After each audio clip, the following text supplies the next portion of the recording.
5 tahun aku bertaruh nasib di Arab dan mengirim miliaran rupiah agar ibu bisa hidup bak ratu di rumah mewah. Tapi saat aku pulang tanpa kabar, jantungku seolah berhenti detak melihat ibu justru sedang makan nasi sisa di samping kandang sapi yang bau. Sementara itu, sepupuku asyik berpesta di dalam rumah yang kubayar dengan darah dan keringatku. Apa yang sebenarnya terjadi selama aku pergi dan bagaimana caraku membuat mereka membayar setiap tetes air mata ibuku? Sebelum melanjutkan ceritanya, mari tuliskan di komentar dari mana kamu menonton video ini. Semoga yang sudah subscribe channel Hakikat Cerita, kami doakan dimudahkan urusannya, dilancarkan rezekinya, disehatkan badannya, dan dikabulkan semua doanya. Amin. Mari kita mulai ceritanya. Aroma air laut yang asin masih terasa menempel di kulit Satria, meskipun ia sudah menjejakkan kaki di aspal pelabuhan yang panas. 5 tahun bukanlah waktu yang sebentar. Baginya, setiap detik di atas kapal tanker di tengah laut Arab adalah perjuangan melawan sepi dan maut yang mengintai di balik ombak raksasa. Satria meraba saku jaketnya, memastikan ponselnya masih menyala. Ia sengaja tidak memberi kabar kepada ibunya atau keluarganya di kampung. Ia ingin memberikan kejutan besar, sebuah perayaan atas keberhasilannya, mengirimkan hampir seluruh gajinya yang bernilai miliaran jika dikonversi ke rupiah selama 5 tahun terakhir. Langkah kakinya terasa ringan saat ia menaiki bus antar kota yang akan membawanya menuju desa terpencil di Jawa Tengah. Di dalam bus yang pengap itu, Satria menyandarkan kepala ke kaca jendela, membiarkan pikirannya melayang pada surat-surat yang dikirimkan sepupunya, Rendra. Dalam surat-surat itu, Rendra selalu bercerita betapa megahnya rumah yang sedang dibangun untuk ibu Satria. Rendra juga mengirimkan foto-foto ibunya yang tampak tersenyum di depan sebuah gerbang besi tinggi. Satria tersenyum sendiri mengingat itu. Ia merasa puas karena pengorbanannya tidak sia-sia. Ia membayangkan ibunya kini tidur di kasur yang empuk, mengenakan pakaian bagus, dan tidak perlu lagi memikirkan besok makan apa sepanjang perjalanan. Satria membayangkan wajah tua ibunya yang pasti sudah semakin banyak kerutan, namun tetap teduh. Ia sudah menyiapkan banyak rencana. Ia ingin mengajak ibunya pergi haji, membangun masjid di desa, dan mungkin membuka usaha kecil-kecilan agar ia tidak perlu lagi kembali ke laut. Uang yang ia simpan di rekening rahasianya sendiri masih sangat cukup untuk menghabiskan masa tua bersama wanita yang paling ia cintai itu. Baginya, ibu adalah pusat dari segala dunianya. Tanpa doa ibu, ia yakin tidak akan mungkin bisa bertahan hidup di tengah badai gurun dan ombak samudera yang ganas. Matahari mulai condong ke barat ketika bus yang ditumpangi Satria berhenti di pertigaan desa. Ia turun dengan ransel besar yang berisi aleh-aleh dan sedikit pakaian. Satria memilih untuk berjalan kaki menyusuri jalanan desa yang mulai diaspal mulus. Ia merasa bangga karena menurut surat Rendra, sebagian pembangunan jalan ini adalah hasil sumbangan dari uang yang dikirimkan Satria. Namun, ada sesuatu yang aneh. Orang-orang desa yang berpapasan dengannya tidak mengenali Satria karena wajahnya yang kini lebih gelap dan brewokan. Mereka justru menatapnya dengan pandangan iba yang sulit dijelaskan, seolah-olah ia adalah orang asing yang sedang menuju ke arah musibah. Gantungannya pada kenyataan mulai goyah saat ia sampai di depan sebuah gerbang rumah yang sangat mewah, persis seperti yang ada di foto. Namun, di pilar gerbang itu terpampang papan nama besar bertuliskan kediaman keluarga besar Rendra Wijaya. Jantung Satria berdegup kencang. Ia mengernyitkan dahi, merasa ada yang salah dengan papan nama itu. Bukankah ini rumah yang ia kirimi uang untuk dibangun atas nama ibunya? Satria tidak langsung masuk. Ia memilih memutar lewat jalan setapak di samping pagar tinggi itu, menuju bagian belakang rumah yang berbatasan langsung dengan ladang dan kandang ternak. Bau kotoran sapi mulai menusuk hidung. Namun Satria tidak peduli. Ia mendengar suara denting piring plastik yang beradu dengan semen. Langkahnya terhenti di balik tumpukan kayu bakar. Di sana, di samping kandang sapi yang kumuh dan berbau menyengat, ia melihat seorang wanita tua dengan pakaian lusuh yang penuh tambalan. Wanita itu duduk di atas dingklik kayu yang sudah reyot, membungkuk dalam-dalam menghadap sebuah piring plastik berisi nasi putih yang tampak mengeras dan sedikit sambal yang sudah kering. Satria merasa dunianya runtuh seketika. Wanita itu adalah ibunya. Ibunya sedang makan di tempat yang bahkan lebih buruk dari tempat makan anjing penjaga di rumah mewah tersebut. Kemarahan yang belum pernah ia rasakan sebelumnya mulai membakar dada Satria. Ia melihat ibunya menyuapkan nasi itu dengan tangan yang gemetar. Sesekali mengusap keringat di dahi dengan ujung kainnya yang kotor. Tak jauh dari sana, dari dalam rumah mewah, terdengar suara tawa keras dan musik yang berdentum. Satria mengenali suara itu. Itu adalah suara Rendra yang sedang berpesta. Satria mengepalkan tinjunya hingga buku-buku jarinya memutih. Air mata yang selama 5 tahun ia tahan di tengah badai, akhirnya luruh saat melihat ibunya menoleh ke arah kandang, lalu tersenyum tipis pada seekor sapi. Seolah hanya hewan itu yang menjadi temannya berbicara. Satria tidak langsung berteriak. Ia ingin menyaksikan lebih jauh seberapa dalam pengkhianatan ini telah merobek hidupnya. Satria berdiri mematung di balik bayangan pohon mangga, menyaksikan pemandangan yang menghancurkan seluruh harga dirinya sebagai seorang anak. Ibunya, wanita yang fotonya selalu ia cium setiap kali badai menghantam kapal di Laut Arab, kini terlihat begitu kecil dan rapuh. Ibu nampak kesulitan mengunyah nasi yang keras itu. Sesekali ia tersedak dan meraih kaleng biskuit karatan yang kini berisi air putih keruh di sampingnya. Tidak ada daging, tidak ada sayur segar, bahkan tidak ada alas meja yang layak. Hanya bau kotoran sapi dan lalat yang beterbangan di sekitar kepalanya. Satria merasakan sesak yang luar biasa di dadanya. Seolah oksigen di sekitarnya mendadak hilang ditelan amarah. Ia melangkah perlahan, mencoba menahan isak tangis agar tidak mengejutkan wanita tua itu. Ketika bayangan Satria menutupi piring plastiknya, sang ibu mendongak dengan tatapan mata yang sudah sangat kabur. Ibu menyipitkan mata, mencoba mengenali sosok pria tegap di hadapannya yang kini bersimpuh di atas tanah yang becek. Satria tidak peduli lagi dengan celana mahalnya atau debu yang menempel. Ia meraih tangan ibunya yang kasar, penuh kapalan, dan terasa sangat dingin. Saat itulah, sang ibu menjatuhkan sendok plastiknya. Bibirnya bergetar hebat, sebelum akhirnya sebuah bisikan lirih keluar dari mulutnya yang pucat, menyebut nama Satria. Suasana haru itu pecah ketika pintu belakang rumah mewah tersebut terbuka dengan kasar. Seorang wanita muda dengan pakaian berbahan sutra dan perhiasan emas yang mencolok di leher, serta tangannya keluar sambil membawa nampan berisi sisa makanan. Itu adalah istri Rendra, sepupunya. Tanpa melihat ke arah Satria yang sedang membelakanginya, wanita itu membentak ibu Satria dengan nada yang sangat merendahkan. Ia mengeluh tentang bau kandang yang masuk ke dalam rumah dan menyuruh ibu Satria untuk segera mencuci piring-piring kotor bekas pesta di dalam. Kata-kata kasar itu mengalir begitu lancar dari mulutnya, seolah-olah menghina orang tua adalah rutinitas harian yang menyenangkan baginya. Satria berdiri perlahan, membalikkan badannya dengan tatapan mata yang merah padam.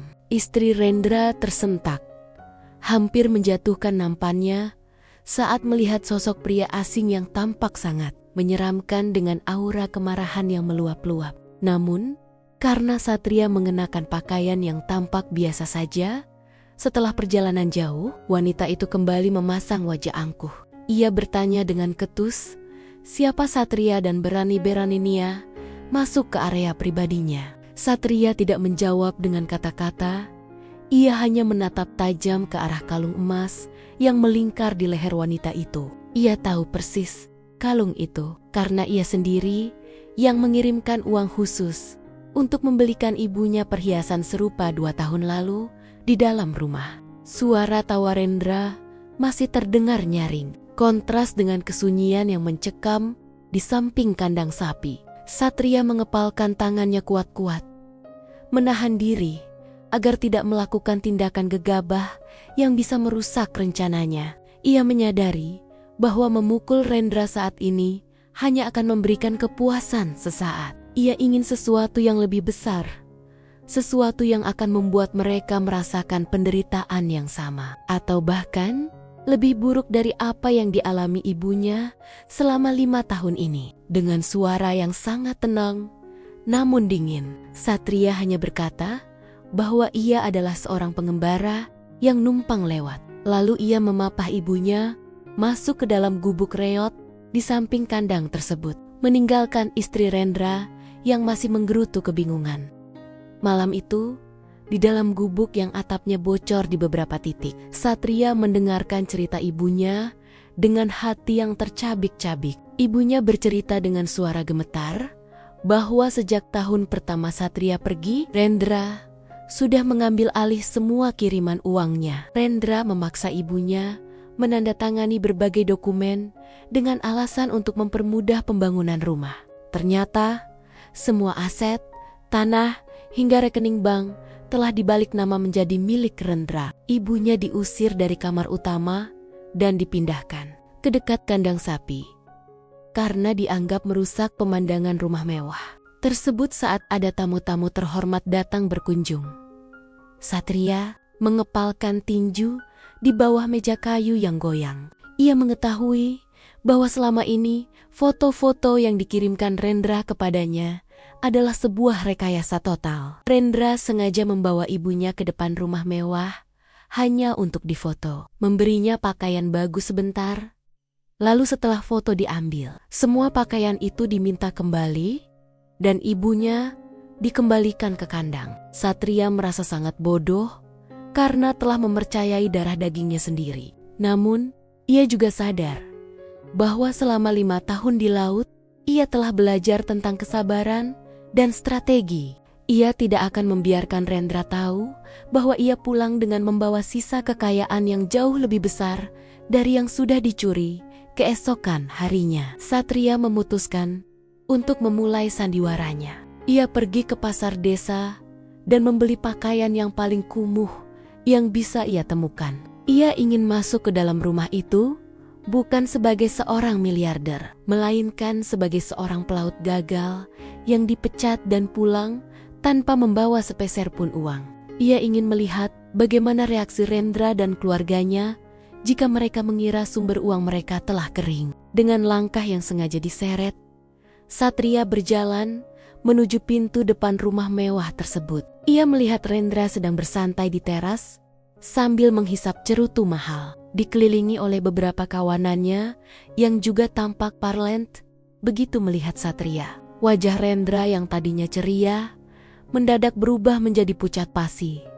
Namun hanya sekejap. Ia segera merubah ekspresinya menjadi sinis saat melihat penampilan Satria yang kucel dan membawa tas ransel yang tampak kosong. Rendra tidak bangkit dari kursinya untuk memeluk sepupunya yang sudah 5 tahun tidak bertemu. Sebaliknya, ia malah bertanya dengan nada curiga tentang mengapa Satria pulang tanpa kabar. Satria mulai menjalankan perannya dengan memasang wajah putus asa, bercerita bahwa kapalnya karam dan ia dituntut oleh perusahaan hingga semua tabungannya habis untuk ganti rugi. Ia memohon kepada Rendra untuk membiarkannya tinggal di rumah itu dan meminta sedikit uang untuk biaya pengobatan ibunya. Reaksi Rendra benar-benar sesuai dengan dugaan terburuk Satria. Pria itu tertawa terbahak-bahak, lalu meludahi lantai di depan kaki Satria. Rendra mengatakan bahwa rumah ini adalah hasil kerja kerasnya sendiri dan tidak ada urusannya dengan Satria. Ia bahkan berani mengklaim bahwa uang yang selama ini dikirim Satria hanyalah uang kecil yang sudah habis untuk biaya. makan ibunya yang merepotkan. Satria memperhatikan setiap raut wajah penuh kemenangan di depan matanya. Ia mencatat setiap penghinaan yang keluar dari mulut Rendra. Dalam hatinya, Satria berbisik bahwa setiap rupiah yang dinikmati Rendra hari ini akan menjadi jerat yang mencekik lehernya besok. Permainan baru saja dimulai, dan Satria akan memastikan bahwa panggung kehancuran Rendra sudah disiapkan dengan sangat rapi. Penolakan kasar yang dilakukan Rendra di teras rumah mewah itu menjadi bahan bakar yang sempurna bagi api kemarahan Satria. Selama beberapa hari berikutnya, Satria tetap tinggal di gubuk reot bersama ibunya. Menjalani hidup siola-ola, ia benar-benar seorang pecundang yang tidak memiliki harta sama sekali. Ia sengaja memakai kaos yang sudah bolong di bagian bahu dan bekerja serabutan di pasar desa untuk sekadar membelikan ibunya nasi bungkus yang layak. Rendra sering lewat dengan mobil SUV barunya, sengaja menggeber mesin hingga debu jalanan menutupi wajah Satria, sambil tertawa mengejek dari balik kaca jendela yang gelap.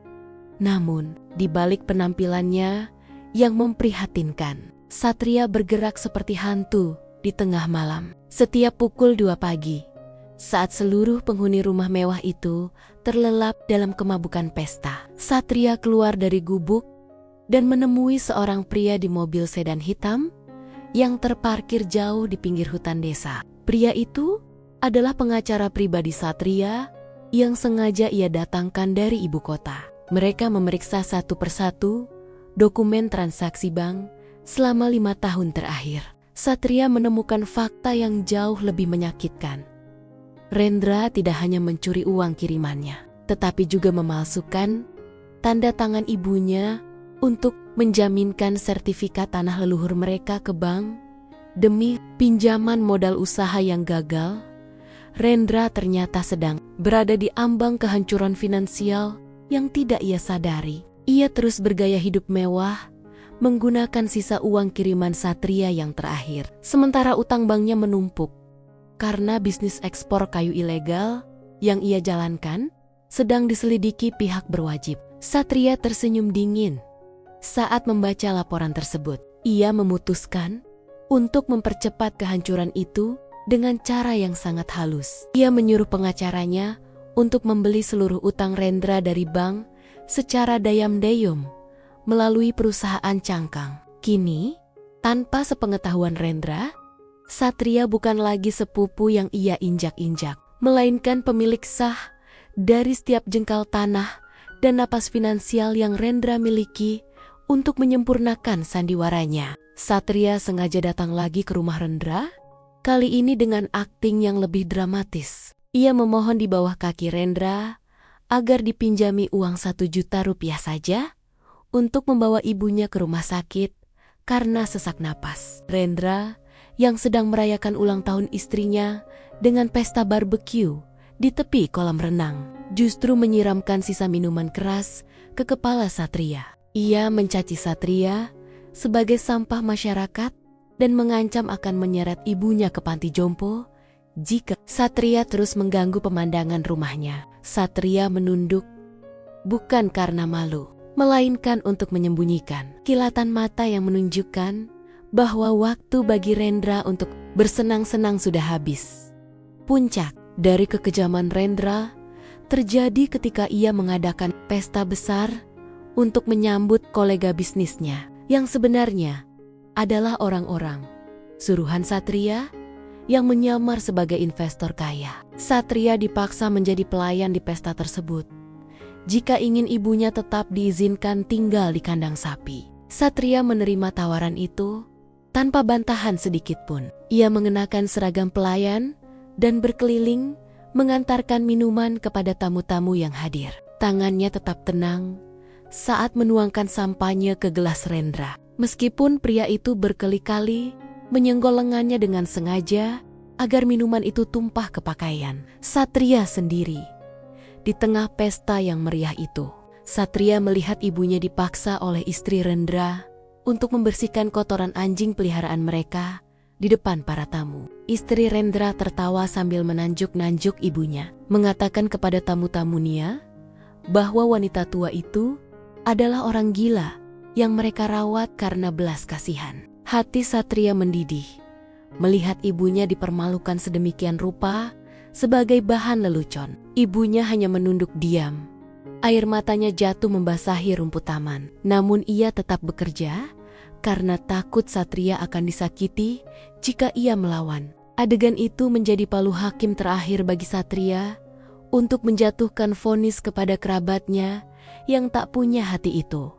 Saat malam semakin larut dan para investor mulai membicarakan kontrak besar, Rendra tampak sangat bersemangat. Ia membual tentang betapa besarnya kekayaan yang ia miliki dan betapa mudahnya ia mengelola bisnis. Pada saat itulah, salah satu rekan Satria memberikan isyarat. Satria melangkah ke tengga-tengga kerumunan pesta, namun kali ini ia tidak membawa nampan minuman. Ia berdiri tegak, melepaskan dasi pelayannya, dan menatap lurus ke arah Rendra dengan tatapan yang membuat seluruh suasana pesta mendadak hening. Keheningan itu begitu mencekam, seolah-olah malaikat maut baru saja masuk ke dalam ruangan.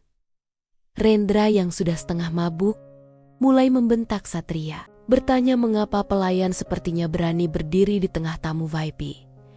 Namun, ucapannya terhenti saat pengacara Satria melangkah maju dan menyerahkan sebuah map hitam tebal kepada Rendra. Di dalam map itu terdapat dokumen penyitaan seluruh aset atas nama Rendra Wijaya, termasuk rumah mewah tersebut, mobil-mobil di garasi, dan perintah pengosongan lahan dalam waktu 24 jam. Satria kemudian mengeluarkan ponselnya dan memutar sebuah rekaman video tersembunyi yang memperlihatkan Rendra sedang merencanakan penggelapan uang kiriman Satria beberapa tahun lalu. Wajah Rendra yang tadinya kemerahan karena alkohol seketika berubah menjadi sepucat kain kafan. Satria berjalan mendekati ibunya, melepaskan celemek yang melekat di pinggang wanita tua itu, lalu memeluknya erat di depan semua orang.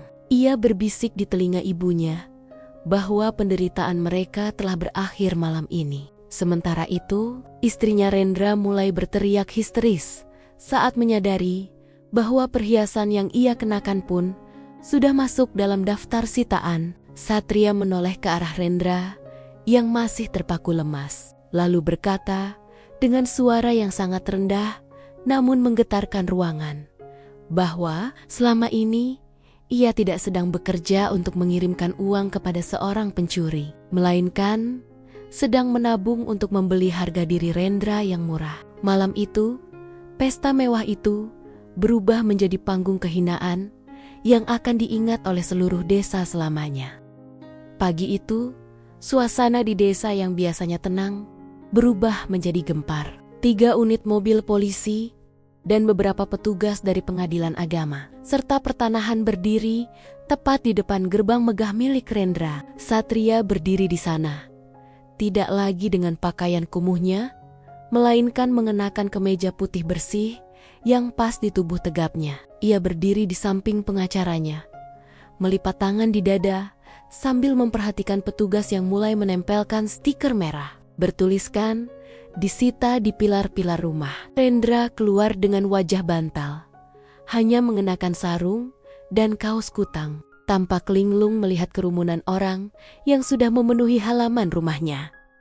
Istri Rendra menyusul keluar dengan teriakan histeris, mencoba menghalangi petugas yang mulai mendata barang-barang mewah di ruang tamu. Namun, suaranya segera tenggelam oleh penjelasan dingin dari pihak kepolisian. Satria melangkah maju, memberikan ruang bagi ibunya yang kini sudah mengenakan pakaian layak, berdiri dengan anggun meskipun tangannya masih sedikit gemetar karena sisa trauma. Saat mata Rendra bertemu dengan mata Satria, tidak ada lagi ketakutan di wajah Satria. Yang ada hanyalah kekosongan yang amat dalam. Rendra mencoba memaki, menyebut Satria anak haram yang tidak tahu diuntung. Namun, ucapannya terhenti ketika sebuah borgol dingin melingkar di pergelangan tangannya.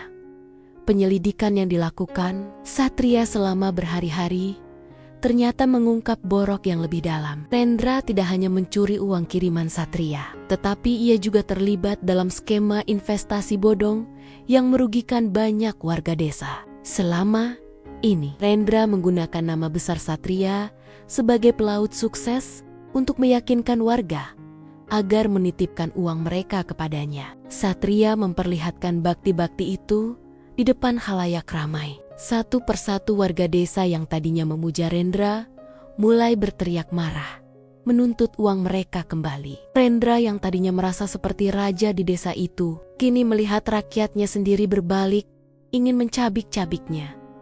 Hukuman sosial mulai bekerja lebih cepat daripada hukum formal. Satria tidak perlu mengotori tangannya dengan pukulan. Ia hanya perlu menarik kembali semua fasilitas yang selama ini dinikmati Rendra dengan uang haram. Rumah itu dikunci rapat, aliran listrik diputus, dan semua rekening bank Rendra dibekukan atas perintah pengadilan karena terbukti merupakan hasil tindak pidana pencucian uang. Satria melihat dengan mata kepala sendiri bagaimana Rendra dan istrinya diusir keluar dari rumah itu hanya dengan pakaian yang melekat di badan. Mereka kini berdiri di jalanan desa yang sama tempat Satria dulu dihina.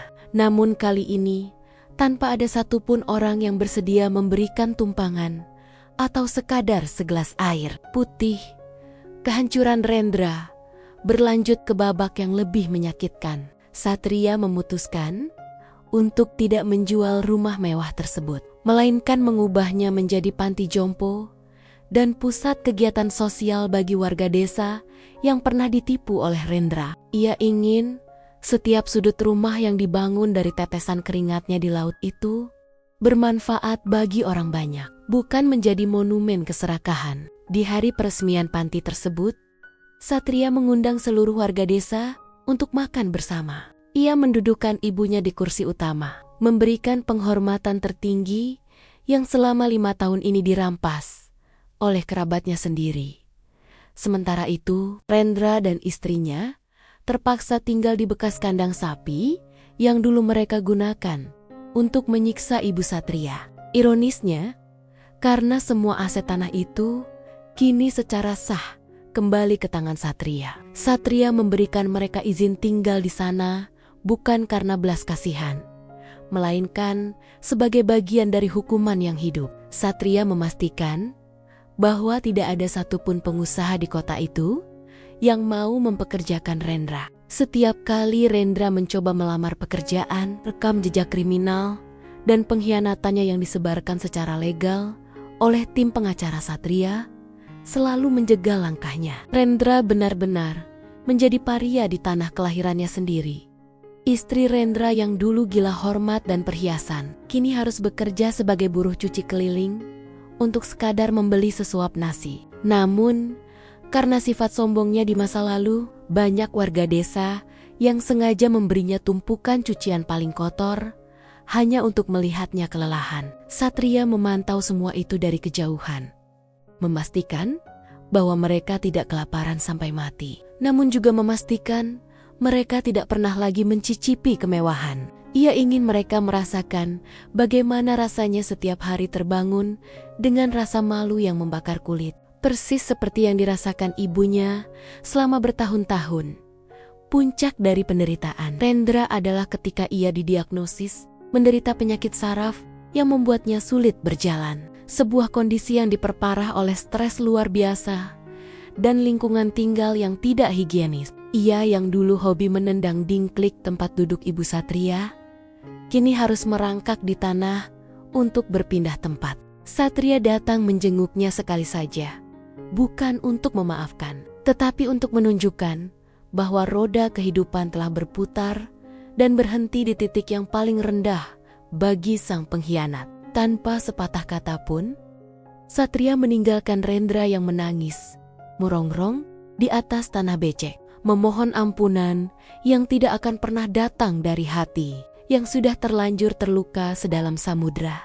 Langit di atas desa mulai menampakkan warna keemasan yang tenang saat Satria membantu ibunya menaiki mobil putih yang nyaman. Hari ini adalah hari terakhir mereka berada di desa itu. Satria telah memutuskan untuk membawa ibunya pindah ke sebuah rumah mungil, namun asri di tepi pantai di kota lain. Tempat di mana tidak ada kenangan buruk yang akan mengusik masa tua wanita itu. Semua urusan hukum telah selesai. Rumah mewah yang dulu menjadi saksi bisu kekejaman Rendra kini telah resmi beroperasi sebagai yayasan sosial. Dikelola oleh orang-orang jujur yang Satria percayai. Satria menoleh sekali lagi ke arah rumah itu.